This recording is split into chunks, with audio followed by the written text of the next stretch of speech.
नमस्कार, मैं हूँ सुजाता सैनी और आप देख रहे हैं इंडिया स्पीक्स डेली। आज हम जनकपुरी में हैं, दिल्ली के प्रसिद्ध डॉक्टर जो चाइल्ड स्पेशलिस्ट हैं डॉक्टर महाजन के यहाँ पर।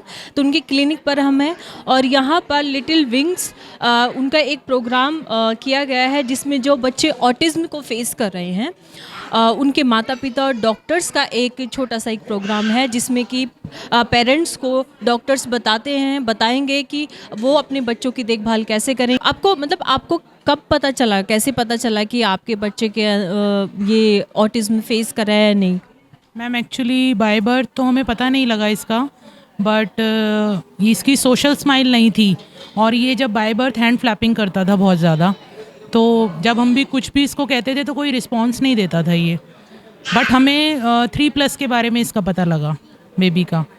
वो भी हमें घर में जैसे ब्रदर है मेरे, उनका बेटा है तो वो इससे 7 मंथ्स ही बड़ा है, तो उन्होंने मुझे बोला ये कि उनका कंसर्न था कि मेरा बेटा इतना सब कुछ करता है बट ये क्यों नहीं करता है, तो आप इसको साइकेट्रिस्ट को दिखाइए, एक बारी साइकोलॉजिस्ट को दिखाइए। फिर हमें उन्होंने बताया तो हमने डॉक्टर के पास एक बारी मीटिंग के लिए हम लोग गए, तब फिर डॉक्टर ने हमें फिर इसको डायग्नोज हुआ। फिर एक बारी हम इसको एम्स में भी लेके गए। सबसे फर्स्ट टाइम हम इसको कलावती में डॉक्टर को दिखाया हमने, इसको साइकेट्रिस्ट को। फिर उसके बाद वहाँ पे हमें पता लगा कि बच्चे को प्रॉब्लम है। बच्चे को उन्होंने बताया कि ऑटिज़म है, बच्चे को ADHD है। और जैसे कि संजीव सूद हैं, पश्चिम विहार में क्लिनिक है उनका, तो वहाँ पर हम इसको इसको बाय बर्थ एलर्जी के की जैसे रनिंग नोज़ रहती है तो वो ENT हैं डॉक्टर, तो हमने वहाँ पे कंसर्न किया। फिर उनकी डॉटर हैं, वो साइकेट्रिस्ट हैं जो अभी यहाँ पे मेधावी सूद हैं यहाँ पे, तो उनको हमने दिखाया इसको। तब उन्होंने हमें बताया कि ये प्रॉब्लम है, बच्चे को ADHD है। उन्होंने असेसमेंट किया इसका सारा। फिर उसके बाद हमने इसको एम्स में भी दिखाया, कई हॉस्पिटल्स में हमने इसको दिखाया। सब जगह ही यही हुआ कि इसको ऑटिज़म है, बच्चे को ऑटिज़म विद ADHD। हाँ जी। फिर उसके बाद हमने प्लान किया घर में कि हमें इसकी, मैम ने भी बताया, मेधावी सूद मैम ने, कि आपको इसकी थेरेपीज़ वगैरह करानी पड़ेगी। तो हमने इसको थेरेपी भी इसकी स्टार्ट करी, बट थोड़ा फाइनेंशियल इश्यूज़ की वजह से हम इसको कंटिन्यू नहीं कर पाए थेरेपीज़ को। तो 4 मंथ्स इसकी हम थेरेपी करा पाए, उसके बाद वो बीच में डिले हो गई थेरेपी। कुछ घर में भी कुछ माहौल अच्छा नहीं था, उस वजह से भी बच्चे को थोड़े इश्यूज़ रहे। फिर हमने थोड़ा सा गैप करके भी देखा, घर से थोड़ा दूर जाके देखा, थोड़ा दूर रह के देखा। बट वहाँ पर भी ये था कि कुछ जब 4 मंथ्स इसकी थेरेपी कराई तो बहुत इम्प्रूवमेंट थी बच्चे में। फिर उसके बाद नहीं अफोर्ड कर पाए, हमें थेरेपी छोड़नी पड़ी। एक तो थेरेपीज़ बहुत कॉस्टली हैं, तो हर पेरेंट्स, जो इंडियन पेरेंट्स है, वो अफोर्ड नहीं कर पाता। और फिर उसके बाद हमने, जो इसका डिले हो गया बीच में, फिर 2021 में हमने इसकी थेरेपी कराई 4 मंथ्स। उसके बाद डिले के बाद हमने 2024 के अंदर फिर इसकी कंटिन्यू कराई। बट ये बीच में डिले होने के कारण बच्चा बहुत बैक चला गया हमारा। तो उसके अंदर फिर अभी थेरेपी इसकी स्टार्ट हो रखी हैं यहाँ से, सेंसिटिविटी से अभी कंटिन्यू है, 4-5 महीने से कंटिन्यू है थेरेपी। बट ये प्रॉब्लम ये है कि अभी रिसेंट जो इसका अपडेट है वो ये है कि ये साउंड्स बहुत निकालता है, साउंड्स बहुत क्रिएट करता है। सुबह से जागता है तब से लेके सोता है जब तक इसकी साउंड्स बंद नहीं होती हैं, और हैंड फ्लैपिंग के साथ साउंड्स निकालता है। और इतना ज़्यादा हैंड फ्लैपिंग है और साउंड्स हैं कि सभी लोग, घर के ऑल मेंबर्स जितने भी हैं, वो सब बहुत डिस्टर्ब हो जाते हैं उससे। घर में कोई गेस्ट आते हैं वो भी परेशान हो जाते हैं देख के। गेस्ट तो ऑलमोस्ट कोई कहता नहीं है ये चीज़, सभी ये कहते हैं कि बच्चा कोई नहीं, ठीक हो जाएगा। एक हमें हिम्मत देने वाली हर कोई बात कहता है। बट ये हम लोगों के साथ ये इश्यूज़ हैं कि साउंड्स बहुत ज़्यादा क्रिएट करता है, और हैंड फ्लैपिंग भी है, साउंड्स भी है। उसके ऊपर ही मेरे थोड़े कंसर्न्स थे, तो मैं डॉक्टर से कंसल्ट करना चाहती थी कि ये क्यों है कि साउंड्स इसका बिल्कुल भी कम नहीं हो रहा। थेरेपी करवाने से भी हमें ये है कि प्लस में ही है, कुछ माइनस में कुछ भी नहीं जा रहा अभी तक। तो हम एज अ मदर मैं बहुत टेंस्ड हूँ इस चीज़ को लेके। कोई बात नहीं, वो ठीक हो जाएगा। और थेरेपी वगैरह इन सब चीज़ों का तो लगातार कराते हैं तो बच्चों में असर होता ही है। सर, जैसे आप बच्चे के फादर हैं, आप अपना शुभ नाम बताइएगा। और क्या होता है कि पेरेंट्स के अंदर बहुत धैर्य की ज़रूरत होती है जो बच्चे को ऑटिज़्म है, और घर में जो और भी जो अन्य जो होते हैं, जैसे चाचा हो गए या फिर दादा हो गए, सब लोगों को मिलकर के बच्चे को संभालना होता है। तो आप लोगों को क्या परेशानियाँ आई, और जैसे आप यहाँ पर जो थेरेपी करा रहे हैं उससे क्या इम्प्रूवमेंट आपको दिख रहा है बच्चे में? हाँ, मेरा नाम राहुल प्रकाश है। बाकी मैम, जो प्रॉब्लम हम लोगों को फेस करनी पड़ती है सबसे ज़्यादा, तो वो एक तो सोसाइटी में कि बच्चे एडजस्ट नहीं हो पाते। दूसरा सबसे ज़्यादा होता है स्कूल में। जैसे स्कूल की टीचर, अभी सेकंड में था, उन्होंने कहा हम 7 दिन तक देखेंगे और कैसा रहता है इसका रिस्पॉन्स। उन टीचर ने मैम नेक्स्ट डे मुझे बुला लिया, कह रहे सर ये नहीं करवाया, स्पेशल स्कूल में एडमिशन दिलाओ। मैम स्पेशल स्कूल की फ़ीस भी दें, उनकी भी दें, वही चाहते हैं, और क्या शैडो टीचर भी आप रख लो। तो मैम नॉर्मल इंसान कैसे अफोर्ड कर पाएगा उस चीज़ को। फिर वो कहते सर अब आप देख लो। फिर हमने बच्चे भेजा नहीं स्कूल, बीच में क्या करें मैम, ये चीज़ बहुत इशू रहता है। मतलब आप बच्चे के लिए नॉर्मल जो स्कूल है उसमें भी भेज रहे हैं और स्पेशल स्कूल वगैरह में भी भेज रहे हैं। स्कूल वालों ने मना कर दिया एक्चुअली, इंटरेक्ट वे में मना कर देते हैं, आपको घुमा फिरा के इंटरेक्ट में मना करेंगे वो लोग कि आप सर स्कूल स्पेशल स्कूल में डाल लीजिए इनको, या अदर थेरेपी सेंटर में डाल दीजिए, ये इधर एडजस्ट नहीं कर पाएंगे, पेरेंट्स हमें बोलेंगे। तो मैम क्या करें बताओ, इसमें हम क्या कर सकते हैं। इसमें स्कूल वालों भी हमें सपोर्ट नहीं करेंगे, सोसाइटी नहीं करेगी, बच्चे में दिक्कत वैसे ही है। ये चीज़ हम लोग बहुत ज़्यादा फेस करनी पड़ती है। पेरेंट्स को भी काफ़ी मतलब मेंटली बहुत डिस्टर्ब हो जाते हैं जब बच्चे के साथ ऐसे व्यवहार होता है। स्कूल वाले, प्राइवेट स्कूल्स का तो हमें पता ही है, वो नॉर्मल बच्चों को मतलब ऐसे फीस इतना और कुछ ना कुछ परेशान करते ही रहते हैं। तो अब आपको, जैसे आप यहाँ थेरेपी के लिए आते हैं, क्या डॉक्टर महाजन के पास आप रेगुलर आते हैं बच्चे के इसके लिए? मैम 3 डेज़ होती है थेरेपी इनकी, ऑल्टरनेट डेज में होती है, 3 डेज़ होती है वीक में। ओटी की होती है और इसकी स्पेशल एड होती है इसकी। तो उससे थोड़ा सा अभी कर रहे हैं, तो अब ये है कि थोड़ा सा अकाउंटिंग में थोड़ा सीख गया। बाकी ओटी वगैरह जो इसमें होती है उसके अंदर ये थोड़ा करता है, वो कह रहा करता है, पर अभी बहुत ज़्यादा नहीं कर पा रहा, करता है। हमको ज़्यादा जंप करने में प्रॉब्लम होती है, तो जंप नहीं कर पाता, तो उसे करवाने की कोशिश करते हैं वो लोग, तो बहुत एफर्ट करते हैं वो लोग भी। ओटी क्लास में होता है। तो यहाँ पे इसमें प्रोग्राम में केवल थेरेपीज़ ही होती हैं जो बच्चों की, ऑटिज्म वाले बच्चों के होते हैं, या फिर दवाइयाँ वगैरह भी डॉक्टर कुछ देते हैं? हाँ मैम, मेडिसिन भी होती है, अलग अलग थेरेपीज़ भी होती है मैम, डाइट भी होती है मैम, बहुत ज़्यादा हर चीज़ होती है इन बच्चों के साथ। ये एक नॉर्मल से थोड़ा सा स्पेशल बच्चे से कहते हैं, इनकी हर एक नीड स्पेशल होती है, चाहे वो डाइट में हो। ये अब जैसे कि बेसिकली आटा नहीं खा सकते, हम लोग आटा खाते हैं, रोटी बना के, इनको लिए स्पेशल होता है शुगर फ्री डाइट चाहिए इनको, मिल्क प्रोडक्ट नहीं खा सकते, कोई भी हो, पनीर, दूध, दही, ये लोग बच्चे अवॉइड करते हैं इनको। हम कोई पेरेंट्स खुद अवॉइड कराते हैं क्योंकि इनसे ज़्यादा इनको एनर्जी वगैरह मिल जाती है, मीठा हो गया उससे ज़्यादा इनको एनर्जी आती है, तो ज़्यादातर ये वो उछल कूद करते हैं, अपने साउंड्स निकालते हैं, ये चीज़ होती है। तो यहाँ पर जो और बच्चे भी हैं, उन बच्चों के साथ में 3 दिन में जैसा आपका बच्चा आ रहा है, तो उसका क्या एक्सपीरियंस है? क्या और बच्चों से उसकी दोस्ती हुई है या नहीं, ऐसा कुछ? मैम ऐसा फ्रेंडशिप नहीं होगा, अलग अलग होता है सबका ना, अलग अलग होता है। जैसे ओटी क्लास में एक बच्चा आएगा, स्पेशल एड में एक बच्चा आएगा, तो ये चीज़ होती है। उनके टाइमिंग्स होते हैं, 45 मिनट्स का टाइम हो गया ओटी का, या स्पेशल एड का 45 मिनट्स का हो गया, तो ये चीज़ उनका चलती है, अलग अलग रहते हैं, तो दोस्ती वाला कोई मतलब बनता ही नहीं वहाँ पे। हाँ जी, ग्रुप थेरेपीज़ नहीं है अभी फ़िलहाल के लिए। हाँ जी, बट वो कह रहे हैं कि अभी बच्चा इस पोजीशन पे जब आएगा, अभी थोड़ा मतलब शांत होगा, अभी हम देख के अपने हिसाब से ग्रुप थेरेपीज़ भी देंगे फिर बच्चों को आगे के लिए। ये जी, तो आपका एक ही बच्चा है या आपका एक ही बेबी है मैम, ये हाँ जी। बेबी है? तो आज के समय में इतना बच्चे को इतना प्रॉब्लम भी जैसे है, और उसमें एक ही बच्चे को इतना पालना और उसका ध्यान रखना काफ़ी मुश्किल हो जाता है। बिल्कुल मैम, एक ही बच्चा है ये, तो हम सोचते हैं हमारे लिए आगे फ्यूचर के लिए, इन फ्यूचर कि हमारे लिए यही ठीक हो जाए, तो हमारे लिए यही बहुत है।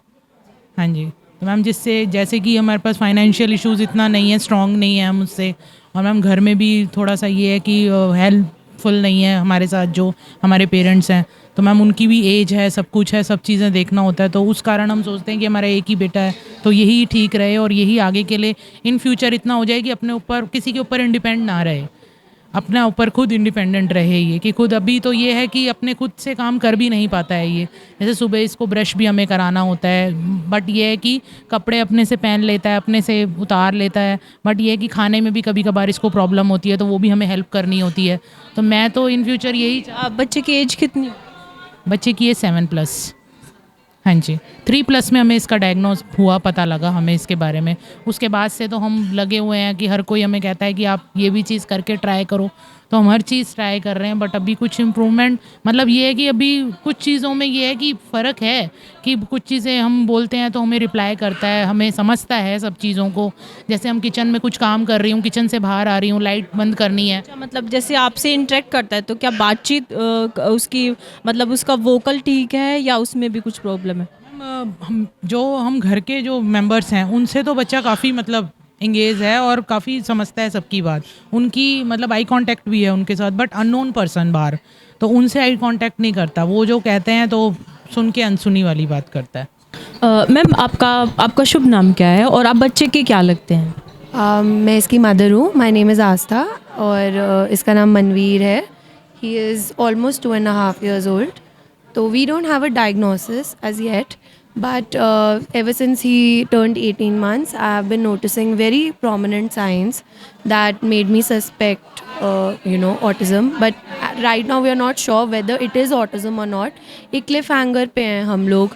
कभी लगता है कि अच्छा कर रहा है, कभी लगता है कि नहीं प्रॉब्लम है। मतलब every day is not the same. कुछ कुछ दिन चीज़ें बहुत उभरी हुई दिखेंगी, कुछ कुछ दिन आपको ऐसा लगेगा सब कुछ ठीक है। आई थिंक यही ऑटिज़म होता है कि not all the days are the same, and with age, with every day new symptoms, new things, new signs keep popping up. आप खुद भी इस जर्नी के बारे में धीरे धीरे सीख रहे होते हो, बिकॉज पहला बच्चा है, we don't know, we have not dealt with any of these things earlier. So when things, we have to take each day as it comes. See, like aggressive behavior, excessive tantrums. Normally also kids have problems with tantrums, but with autistic kids, meltdowns and tantrums are even more, I think 100 times more difficult. And parents के लिए भी बहुत ज़्यादा triggering हो सकते हैं। हर दिन navigate करना बहुत मुश्किल होता है। आपके खुद के ब्रेकडाउन्स हो रहे होते हैं बिकॉज आप कंट्रोल नहीं कर सकते हो कि what is going on. And बच्चा इतना डिमांडिंग होता है, आपको कांस्टेंट अटेंशन वहाँ देनी पड़ती है। तो आपकी खुद की लाइफ इस टाइम पे कुछ भी नहीं होता है। मतलब it's all about the kid and making him feel better. क्या उसके लिए लाइफ में हम बेटर कर सकते हैं, सिर्फ वही चीज़ आपकी लाइफ में बच जाती है। आप खुद का कुछ नहीं रहता है। और ये बात भी नहीं करने देता मुझे प्रॉपर्ली, अभी करने दे रहा है तो ये मेरे लिए बहुत बड़ी बात है, वरना मैं 2 सेकंड भी पीसफुली किसी से बात नहीं कर सकती हूँ। जैसे कि आपका जो और पेरेंट्स हैं, कुछ पेरेंट्स को बहुत लेट पता चलता है। मतलब वो सोचते हैं कि बच्चा हमारा वो नटखट है और एज कम है, सभी बच्चे नटखट होते हैं। कई बार क्या होता है कि कोई और चाइल्ड घर में होता नहीं है, पहला बच्चा है, तो कंपेयर नहीं कर पाते। कई बार पेरेंट्स के अपने इश्यूज़ इतने ज़्यादा होते हैं कि वो बच्चों पे उतना ध्यान नहीं दे पाते। तो आप क्या सिम्टम बताएंगे जो और पेरेंट्स हैं जिनको ये पता चले, छोटी उम्र में बच्चे का पता चल जाए कि बच्चे को अगर ऑटिज़्म है तो उसको जल्द से जल्द उसको डॉक्टर के पास लेके जाएं, थेरेपी वगैरह स्टार्ट करें, कैसे पता चलता है? So I think first sign is जो मैंने नोटिस किया 1 साल से पहले ही, that there was excessive rocking, excessive pulling of ears. ठीक है, बिना किसी बात के रॉकिंग करना, टो वॉकिंग भी, मतलब मैं ये नहीं बोलूँगी कि बहुत ज़्यादा रैम्पेंट, बट बहुत प्रोमिनेंट टो वॉकिंग करना। देन हमारे केस में जो मुझे सबसे बड़ी प्रॉब्लम लगी वो लगी speech delay major. He is 2.5 years old. ना ये मम्मा बोलता है, ना ये पापा बोलता है, ना ये कोई और वर्ड बोलता है। He tries very hard to speak. वो ग्रंट करता है, स्क्रीम करता है, पर वो अपनी बात पुट फॉरवर्ड नहीं कर पाता। तो I would suggest parents to look for speech milestones also, कि बच्चा अगर अपनी एज के अकॉर्डिंगली नहीं पिकअप कर पा रहा है language, that is also one very big red flag. कई केसेस में ऐसा होता है कि लोग आपको, आसपास के लोग बोलते हैं कि भाई बच्चे लेट बोलते हैं, 5 साल के बोलते हैं, 4 साल के बोलते हैं, तो लोग आपको मिसगाइड कभी कभी अनइंटेंशनली कर जाते हैं। बट स्पीच डिले के साथ साथ अगर आपको बाकी साइंस जैसे कि toe walking, rampant rocking, excessive tantrums, ear pulling, sensory behaviours like उसको सेंसरी इश्यूज होना, आइज़ बार बार ब्लिंक करना, सेंसिटिविटी टू लाइट फील होना, और अब मैं वही, आप मुझे बता रहे हो तो मैं याद कर करके कि क्या क्या है, पर बहुत कुछ है। बहुत हेड बैंगिंग करना। इनफैक्ट करेंटली जो मैं जिस प्रॉब्लम को फेस कर रही हूँ वो है head banging, excessive head throwing to an extent कि बच्चा अपने आप को कई बार इंजर कर चुका है और हम उस चीज़ को कुछ कर नहीं पाते हैं बिकॉज सडनली वो चीज़ आती है कि he is tantruming and he is banging his head and he is उसके नील पड़ जाता है यहाँ पे। So that kind of behaviours कभी कभी ऐसा लगता है आपको कि आपका बच्चा नॉटी है, but it is not naughtiness. Naughty बच्चे ये सब हरकतें नहीं करते हैं। तो ये सब चीज़ें अगर आपको दिखें तो we should look for consultation. हमें एक पीडियाट्रिक डेवलपमेंटल पीडियाट्रिशियन को ज़रूर विजिट करना चाहिए और हमें इस चीज़ को एवेल्युएट करना चाहिए, और जो हम हेल्प देनी शुरू कर सकते हैं बच्चे को, वेदर इट्स थ्रू थेरेपी और एनीथिंग, हमें वो जल्दी से जल्दी स्टार्ट करनी चाहिए, बिकॉज जितना जल्दी स्टार्ट करेंगे उतना बेनिफिशियल रहेगा कोप अप करने के लिए। मेरा नाम सुमंत है। My daughter is close to 6 years and 3 months, and we noticed the early signs back when she was around 2 years old, because she didn't used to respond to her name. She was in herself. She didn't mingle with anybody. If you call her, she would never look at you. So that's when we realized that something is not right, and we went for an opinion from a therapist, and that's when they diagnosed her with ASD. Therapy के बाद आपको बच्चे में कुछ change लगा? क्या क्या कराते हैं थेरेपी के अंदर, मतलब? सो थेरेपी जो आपकी होती है सेम होती है, ऑक्यूपेशनल थेरेपी होती है, जहाँ पे बच्चे का आपका एक्टिविटीज़ कराई जाती है जो डे टू डे उनकी लेट्स से लाइफ को ईजियर बनाने के काम आए। Then there is behavioural therapy कि आपको किस तरह समाज में उठना बैठना चाहिए, एंड देन स्पीच है। सो वो सारी चल रही हैं। तो सर आपका नाम क्या है?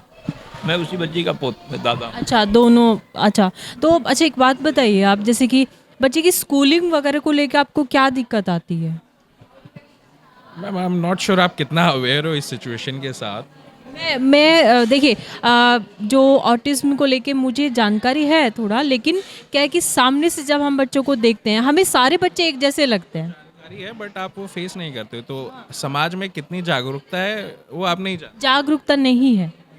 ठीक है, तो स्कूलिंग में बिकॉज जो मास है आपका, जो मैक्सिमम लोग हैं वो नॉर्मल है। ठीक है, जो नॉर्मल की डेफिनेशन होती है वो नॉर्मल है। ये बच्चे स्पेशल हैं। ठीक है, तो इनको अब नॉर्मल कैटेगराइज कर दिया गया है। तो अगर आपकी 98% पॉपुलेशन नॉर्मल है और 2% स्पेशल है, जहाँ पे आपको स्पेशल एजुकेटर्स चाहिए या समबडी होना चाहिए जो हमेशा उनकी केयर कर सके, वो एनवायरनमेंट आपको नहीं मिलता है। तो जनरली स्कूल्स में आपको एडमिशन जल्दी नहीं मिलता है। सरकार की गाइडलाइंस ज़रूर हैं कि ऐसा होना चाहिए, बट सीट्स वेरी लिमिटेड हैं। तो एक अच्छे स्कूल में आपको एक स्पेशल चाइल्ड का इतनी जल्दी दाखिला नहीं होगा।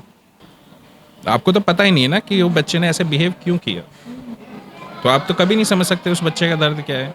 जो बच्चा अपने आप को एक्सप्रेस ही नहीं कर सकता कि वो खुश है, वो उदास है, वो गुस्से में है या फिर वो हैप्पी है। ठीक है, जब उसको एक्सप्रेस ही नहीं कर सकता तो आप उसको समझ ही नहीं सकते। प्रॉब्लम है क्या वो काफ़ी है? स्कूल का admission is going to help? No. What is going to help is क्या मेरे को थेरेपी मिल सकती है। I am not talking about myself, like I said कि इट्स नॉट अफोर्डेबल। ठीक है, हर कोई अफोर्ड नहीं कर सकता। जो जनरल पब्लिक है जो अफोर्ड नहीं कर सकती उनके लिए क्या है। तो आप बच्चे के लिए, जैसे कि जो बच्चे ऑटिज्म भी फेस कर रहे हैं उनमें कुछ स्पेशल चीज़ें भी होता है अपने, जैसे पता है कि मैथ्स बहुत अच्छा करता है, सम टाइम कोई ड्राइंग बहुत अच्छा करता है। तो ऐसे बहुत से एग्जाम्पल हैं जिन्होंने सेम चीज़ के साथ वो बड़े लेवल पे गए हैं। तो आप लोग फिर बच्चों का, जैसे कि एज ए पेरेंट्स आप अपने बच्चे का फ्यूचर किस तरीके से देखते हैं, कैसे आप मैनेज कर रहे हैं? मतलब मेरा बच्चा आइंस्टाइन नहीं बनाना है। ठीक है, I don't want to buy Einstein to be very honest. मेरे लिए इतना काफ़ी है अगर मेरा बच्चा सिर्फ अपनी ख्याल रख ले, वो इतना बता दे कि उसको क्या चाहिए। अगर उसको कोई तकलीफ़ है तो वो बोल दे, अगर उसको खुश है बता दे, मतलब उसको जो चाहिए बस वो अपने आप को एक्सप्रेस कर ले, मेरे लिए वो बहुत है। Everything else I can manage. तो अभी जैसे डॉक्टर महाजन के यहाँ आज, जैसे आप यहाँ पे डॉक्टर साहब के साथ कब से लेके आ रहे हैं बच्चे को? जैसे मैंने आपको पहले बताया, it's about I think November 2023, 1 साल होने वाला है ना। so, शायद अबाउट 1 साल होने वाला है शायद। तो तब से अब में कुछ चेंजेस लगा, कुछ पॉजिटिव चेंज? मैम अगर आप मेरे से पूछोगे तो मैं यहाँ की बात नहीं कर रहा, मैं ऑनेस्ट आपका एज ए पेरेंट्स आपका ऑनेस्ट आपका व्यू करा रहा हूँ। समटाइम्स मुझे लगता है कि मेरा बच्चा बिल्कुल ठीक है, समटाइम्स लगता है कि कुछ ठीक नहीं है। ठीक है, वो पेरेंट टू पेरेंट फीलिंग है। आप किसी भी पेरेंट से पूछोगे वो यही बोलेगा। सब उन्हें लगता है कि कभी कभी सब कुछ अच्छा है, कभी कभी उन्हें लगता है कि होपलेसनेस है। कोई रास्ता ही नहीं है। तो कुछ I can see so much struggle and pain in your eyes. Sorry. You can see it but you can not understand it. मैं समझती हूँ आपको जो आप लोग फेस कर रहे हैं, और ये जागरूकता होनी चाहिए। इसलिए हमने, क्योंकि डॉक्टर साहब का प्रोग्राम आता है इंडिया स्पीक्स दिल्ली पर, जिसमें वो हेल्थ के बारे में और बच्चों की हेल्थ के बारे में डिस्कस करते हैं। तो आज उन्होंने हमें इनवाइट किया था कि आप आइए, पेरेंट्स से बात कीजिए और डॉक्टर्स से बात कीजिए। तो उसी चीज़ का जो आपने बोला ना कि सोसाइटी में अवेयरनेस होना चाहिए, तो उसी को लेके हम लोग आज यहाँ पर आए हैं। और आई थिंक हर बच्चा, हर कोई व्यक्ति अपनी किस्मत और अपना कर्म लेके आता है। तो आपका बच्चा भी अच्छे से आराम से, जो आपकी उम्मीदें हैं कि वो अपने आप को एक्सप्रेस करे और अपने लिए कुछ बता पाए कि क्या समस्या है क्या नहीं है, वो कर पाए। तो आपका बात करने के लिए हमसे बहुत बहुत धन्यवाद। जस्ट एक चीज़ है, I heard you saying disease, ठीक है, स्टॉप सेइंग डिजीज़ या बीमारी। It's not a disease, so disease, it's not बीमारी, it's a condition. It's a condition. Okay, thank you so. So stop saying that because that हम लोग भी सीख रहे हैं, क्योंकि नॉर्मली हम लोगों को यही लगता है कि अच्छा बच्चा नोटी है, शायद स्टार्टिंग में पता नहीं चलता है कुछ लोगों को, और तो थोड़ा देर हो जाती है, थोड़ा टाइम लगता है। और पर्सनली मैं अगर बताऊं तो मैं जिन स्कूल्स वगैरह में जहां मैंने देखा, वहां पे मैंने ऐसे बच्चों को देखा ही नहीं है, क्योंकि शायद एडमिशन नहीं देते, जो आपने बताया। तो हम लोगों को फिर एक्सपीरियंस ही नहीं होता है कि बच्चों के साथ कैसे मिले, कैसे दोस्ती करें, उनको बड़ा होते हुए कैसे देखें। वो सब एक्सपीरियंस एक आम इंसान को होता नहीं है। अपनी लाइफ में भी बहुत ज़्यादा बिजी होते, तो सॉरी, मेरा कोई वैसे मीनिंग नहीं था। Understand because like I said society में अवेयरनेस नहीं है, तो I can completely understand it. But since you are somebody who can help people to, I mean, through your channel, whatever it is, people would be able to see. क्योंकि अगर आप ये 10 लोगों तक भी पहुंचा सके, जो ये समझ सके, उन 10 में से अगर 6 लोग भी समझ जाए कि बीमारी नहीं है, condition, and you have to treat them differently, तो धीरे धीरे शायद वो आगे भी बढ़ेगी। होपफुली तो यही हो सकता है। हम आज डॉक्टर से भी बात करेंगे ताकि हम डायरेक्टली उनसे समझ पाएँ, वो हमें बताएंगे। तो अपने चैनल के माध्यम से हम इसके बारे में जितना लोगों को हो सकता है उतने लोगों को बताएंगे। आपका बहुत बहुत धन्यवाद। Thank you sir, thank you.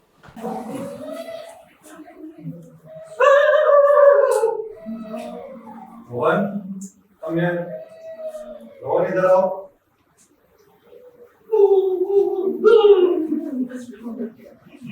चुपचाप बैठो यहाँ पर। ये क्या कर रहे हो? लॉलीपॉप लोगे? Chocolate?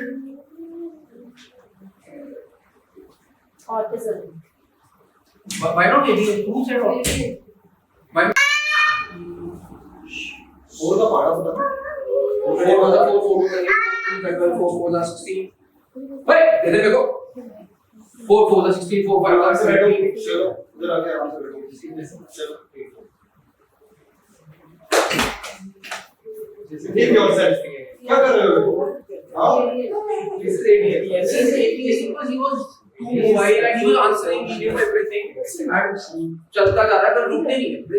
But getting something tell me कि किसी को जाके बोलो ये कि इसको बीच में ब्रेक्स दे दे, स्टाफ रूम की नोट कुछ मत छोड़ा करे और वापस जाए। They need that energy outburst.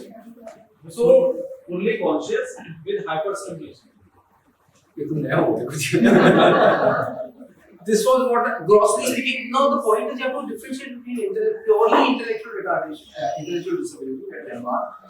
नमस्कार, मैं सुजाता सैनी और आप देख रहे हैं इंडिया स्पीक्स टेली। तो आज हम हैं little wings child development centre में, और हम यहाँ पर एक सेशन में आए हैं। हमारे साथ हैं डॉक्टर स्मिता मिश्रा जी। डॉक्टर साहब, आपका स्वागत है इंडिया स्पीक्स टेली पर। डॉक्टर, आज का जो सेशन है वो ऑटिज्म और ADHD के बारे में है। नॉर्मली हम जिन स्कूल्स में पढ़ते हैं, जैसे मैं भी जिन स्कूल और कॉलेजेस में पढ़ी हूँ, वहाँ पर हमारे साथ में वो बच्चे नहीं होते हैं जो इस सिचुएशन को फेस करते हैं। तो लोगों के अंदर अवेयरनेस नहीं है ताकि उन बच्चों के साथ हम भी जेल हो सकें। तो आप हमारे व्यूअर्स को बताएंगे कि ऑटिज्म क्या होता है और ADHD क्या होता है। Thank you so much for this question and यहाँ पे मैं थोड़ा सा आपको कहना चाहूँगी। मैं डॉक्टर स्मिता मिश्रा हूँ, मैं IAP वेस्ट दिल्ली की प्रेसिडेंट हूँ। तो ये हमारे पीडियाट्रिशियन के लिए अवेयरनेस करने का प्रोग्राम है, बिकॉज ऑटिज़म और ADHD दोनों ही प्रोग्राम एक्चुअली दोनों ही बीमारियां मोस्टली छिपी रह जाती हैं। तो जैसा कि आपने बताया कि आप नॉर्मली स्कूल में इस तरह के बच्चे नहीं देखते हैं, पर सच्चाई ये है कि इंसिडेंस ऑटिज़म का इतना ज़्यादा रिपोर्ट हुआ है कि 1 in 100 बच्चा इसमें अफेक्टेड हो सकता है ऑटिज़म से। तो इसलिए अगर ये इंसिडेंस है तो हर स्कूल में बच्चे विथ ऑटिज़म स्पेक्ट्रम डिसऑर्डर के बच्चे हैं। मैं कैन नॉट भी इसका स्पेक्ट्रम अलग अलग हो सकता है। जो उनमें डिसेबिलिटी उसके कारण हो सकती है वो अलग अलग हो सकती है। वो it may not be classical but it may be there. तो ये एक सबसे इम्पॉर्टेंट बात है कि पहली बात तो आप उन बच्चों को पहचानें कि उनको जैसे ऑटिज़म के बच्चे हैं या ADHD जिसको अटेंशन डेफिसिट डिसऑर्डर पहले बोला जाता था, तो अभी जो अटेंशन डेफिसिट डिसऑर्डर, इन बच्चों की ओवरऑल परफॉर्मेंस कई बार पुअर हो सकती है। पर सच तो ये है कि अगर इनको अर्ली इनको पहचान लिया जाए कि इनको ये इस तरह की कोई प्रॉब्लम है और उनको उस तरीके से उनको स्पीच थेरेपी देनी है, उनका हियरिंग लॉस चेक करना है, उनको उसके लिए प्रॉपर एक थेरेपी देनी है, साइको सोशल बिहेवियर की थेरेपी देनी है। तो फ्लोर टाइम मैनेजमेंट कहलाता है, प्ले टाइम, ये सारी चीज़ें। तो जब हम उनको थोड़ा स्पेसिफिक वे में जानते हुए समझते हुए स्टेप बाय स्टेप जब हम उनको हैंडल करना शुरू कर देते हैं तो चांसेज ये है कि ये बच्चे अपने पोटेंशियल को अचीव कर सकते हैं। और इनमें अधिकांशतः बच्चे IQ या तो नॉर्मल होता है या सुपर नॉर्मल भी हो सकता है। डॉक्टर, मेरा नेक्स्ट क्वेश्चन है कि जो बच्चे जैसे जिनको स्पीच की लैंग्वेज का इशू हो जाता है, लैंग्वेज नहीं सीख पाते हैं, और ऐसे बच्चे उनका स्कूलिंग फिर किस तरीके से होता है?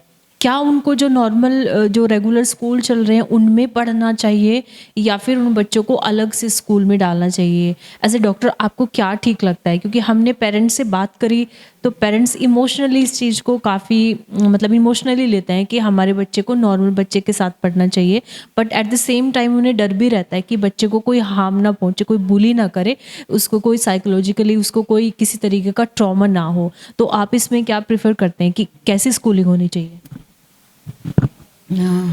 बहुत ही अच्छा क्वेश्चन, बहुत अच्छा प्रश्न है। क्योंकि आप ये समझिए कि इन बच्चों को अल्टीमेटली बड़े होकर अपने पाँव में खड़ा होना चाहिए, यही हमारा गोल है। सोसाइटी में इनको अपनी जगह बनानी चाहिए, अपनी फैमिली का एक पार्ट होना चाहिए और हमारी सोसाइटी का एक सक्सेसफुल पर्सन होना चाहिए। तो हमारे गोल यही होते हैं लाइफ में। तो आप इनको आइसोलेट करके बहुत कुछ सिखा सकते हैं ऐसा तो हम नहीं मान सकते हैं। तो ये बात है। तो जो इस तरह के हम अवेयरनेस प्रोग्राम कर रहे हैं, क्योंकि प्रॉब्लम यह है कि हमारे बच्चों को, हमारी फैमिलीज को, हम लोगों को एक तरह के लोगों को देखने की आदत हो गई है। हम ना डाइवर्सिटी को एक्सेप्ट नहीं कर पा रहे हैं। और इन बच्चों में ये भी एक, जो मैंने आपको पहले भी कहा, अभी भी कह रही हूँ कि अर्ली रिकग्निशन, अर्ली इंटरवेंशन, जैसे अब वो बोल नहीं पा रहे हैं, उनकी स्पीच थेरेपी है, कैसे वो बोलेंगे, तो वो चीज़ें हम जब पहले से करते हैं तो they reach to at least certain minimum level जहाँ पे कि वो इंटरेक्ट कर सकते हैं। The rest of thing will depend on the circumstances, the surrounding and how people are interacting with them. Parents बहुत ज़्यादा सफ़र करते हैं बच्चों के साथ में, और फाइनेंशियली एंड सोशली बहुत ज़्यादा सफ़र करते हैं। आज के समय में हर व्यक्ति की अपनी बहुत सारी प्रॉब्लम चल रही होती हैं। तो ऐसे में जैसे हमने पेरेंट्स से बात भी की, जिन लोगों से हमने बात की, जिन पेरेंट्स से, उन्होंने एक चीज़ को सबने बोला कि फाइनेंशियली उन्हें बहुत दिक्कत आती है बच्चे की परवरिश करने में। थेरेपीज़ लेने हैं, स्कूल में जाना है, अलग से भी स्कूल में डालते हैं वो। तो ऐसे में क्या गवर्नमेंट के कोई प्रोग्राम है जिसमें बच्चों की हेल्प मिल सके, उनके पेरेंट्स को हेल्प मिल सके?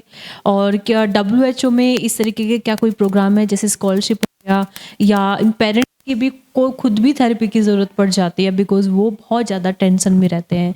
तो पेरेंट्स की जो प्रॉब्लम है ये सब चीज़ों को लेके, उनको लेके आपके पास कोई ऐसी कोई जानकारी हो जिसे हम अपने दर्शकों को शेयर करें, जो लोग इन प्रॉब्लम से जूझ रहे हैं उनको जानकारी मिल सके?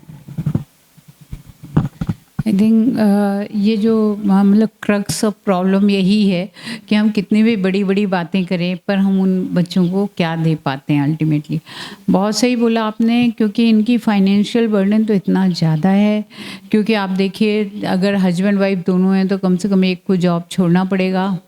तो ये है, कई बार दोनों का भी जॉब जा सकता है बिकॉज इनकी हेल्थ इश्यूज इतने ज़्यादा होते हैं और इनको इंश्योरेंस वगैरह नहीं मिलता, और ये इस तरह के बहुत सारे इश्यूज हैं। मैं ये कह सकती हूँ कि जो मेडिकल कॉलेजेस हैं, जो अच्छे हॉस्पिटल्स हैं, गवर्नमेंट रन हॉस्पिटल हैं, they also provide the therapy part, वो देते हैं, है ना, वो भी करते हैं। बहुत सारे जैसे अब ये गवर्नमेंट रन जो कॉलेज वगैरह हॉस्पिटल, हाँ, जैसे मैमसी में एक बड़ा सेंटर है कि एटलीस्ट मध्य प्रदेश में मुझे मालूम है, क्योंकि मैं मध्य प्रदेश में कार्डियक प्रोग्राम रन करती थी। I am originally from they, I am in Delhi from 1991। पर वहाँ पे मैंने बहुत सारे प्रोग्राम कार्डियक बच्चों के लिए शुरू किए थे। तो जो ये रेड क्रॉस सोसाइटीज होती थी, इन्हीं के साथ ये और अलग से भी सेंटर बनाए गए थे, जिसमें एक थेरेपिस्ट होता है, स्पीच थेरेपिस्ट होता है, और साइकोलॉजिस्ट होता है, साइकोथेरेपिस्ट होते हैं। तो इस तरह से उनके मैंने 2 सेंटर देखे हैं, एक जो रीवा में था, एक भोपाल में था, और that was up to the mark. Calcutta में है, तो मैंने मतलब ये जगह हैं जो मैंने खुद देखी है।